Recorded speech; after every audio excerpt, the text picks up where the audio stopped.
What's up guys, Jake here. A highly requested video topic is buying to close, selling to close, in general, how to close options. So I want to cover that, exactly what's happening, and we're going to do an example from my Schwab account.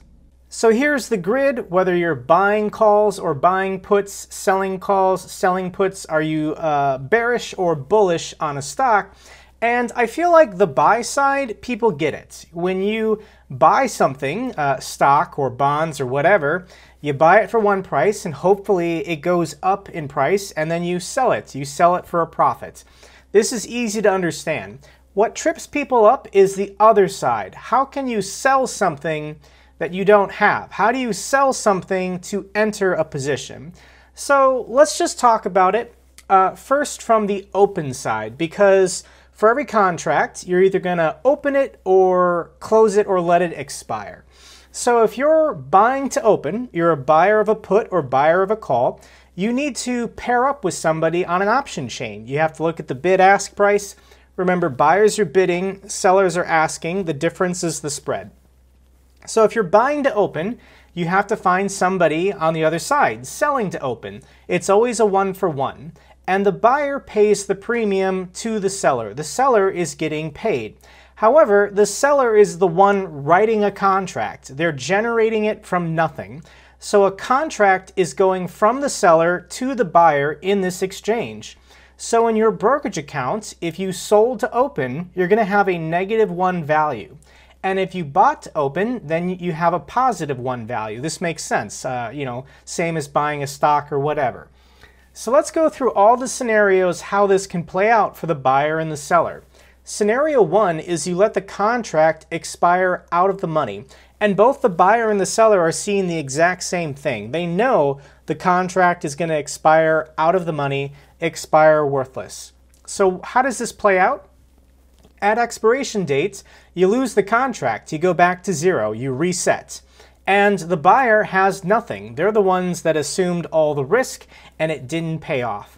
And for the seller, you get to keep the premium, what the buyer paid you originally for the contract up until expiration. Now, scenario 2 is that the contract expires in the money. So what happens now?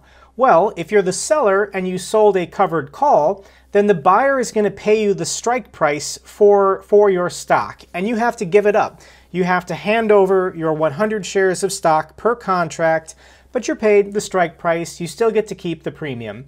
Now, if you sold a put, it's actually reversed. You're going to have to buy stock from the buyer, and you're going to pay them the strike price. So if you sold a put, it's the opposite. So how does it play out? Well, once again, at expiration, you go back to zero. It resets. The contract evaporates. The buyer is in possession of the stock or the cash if it was a put, and the seller is in possession of the stock if it's a put, or they were paid the strike price if they sold a covered call.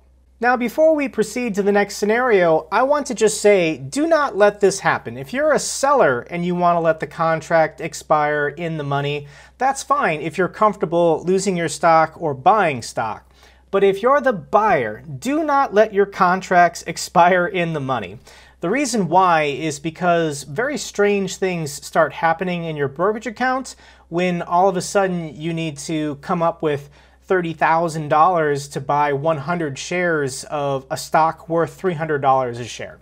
So if you're the buyer and you bought to open, sell to close 100% of the time. There's no reason not to do it. Just go back to the option chain, sell to close it, take your profits. It's what you would get if you got the stock anyways. Let the large brokerage firms and the money managers deal with tens of thousands of dollars changing hands and stock flying between accounts. If you're a retail investor like me and you buy to open, always sell to close before expiration. That's just the solid advice I can give you. So let's talk about that. Scenario 3, you're the buyer and you want to sell to close. So if you're the buyer and your account is +1, you need to get that down to 0. How do you do that? You become a seller. So you're going to switch roles and you're going to sell to close. And to do this, you need to find somebody who's willing to buy to open. And you do this on the option chain. The person buying to open, they're taking your contract from you.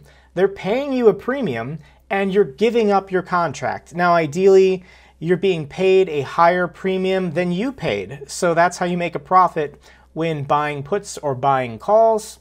So at the end of the day, you don't have a contract anymore. The only thing you would have is the difference in the premiums paid to get into the position and then to get out of the position. And somebody else now, somebody who bought to open, now has your contract. It is in their brokerage account now. So let's now cover scenario 4, because this is the one that really trips people up. If you were the original seller who sold to open a cash secured put or a covered call, and you want to get out of your position, you want to buy to close, your brokerage account is showing -1. So you need to add +1 in order to exit the position, get back to 0. So as the original seller, you now need to buy to close. You become a buyer, and you have to find somebody else who's looking to sell to open. So originally, you were paid a premium, and you're going to have to pay some amount of premium back to get out of this obligation. And somebody is writing a contract and selling it to you. So what's happening here is this contract being sold is taking the place of the contract you sold to somebody else. So it's really like this individual is now in an agreement with this individual. You basically exited this chain link of contracts by getting it to cancel out. So at the end of the day, you're going to have a 0 in your brokerage account for this contract, and somebody else is going to have that -1. Let's walk through a couple examples of puts that I sold in my Schwab accounts, and let's do Viacom first. So this screenshot is for a contract with an expiration date of May 21st. The screenshot is 7 days prior. The strike price is 41. So this is a put that I sold. You know I sold it because it's -1. Expiration date 5/21. And the premium I was paid was $250.35. Now it's going to show up as a negative cost basis. Yes, that's technically $250 in my account, but I have this debt. When you sell and you have a negative, you have a debt that's equal to the value of the contract currently. So what is the current value of this put contract? And it says right here, market value, -109.50. So what am I up? It's the difference between the two. So 250 minus -109, which is a positive, gets us to a value, I'm up $140. That's why it's showing my gain loss as 56%. And so what's happening here is if I want to exit this position, I have to buy to close. And the market value is the last price agreed upon between a buyer and a seller for this contract. So if I can get this order filled at 109.50, then my profit is, I was paid originally $250, but I had to pay back $109 to give it up. I get to keep the difference. The difference is $140. So that is the premium in net difference between the two, between the selling to open and buying to close, that I get to keep. However, with Discovery, it's the opposite. I'm actually underwater. So the expiration date is the same, May 21st, in 7 days from this screenshot. The strike price is $37.50. Now the premium I was originally paid was $159.35. However, Discovery's share price has been going down, and I sold a put, meaning I'm more likely to be assigned. So let's, I'll just show you here.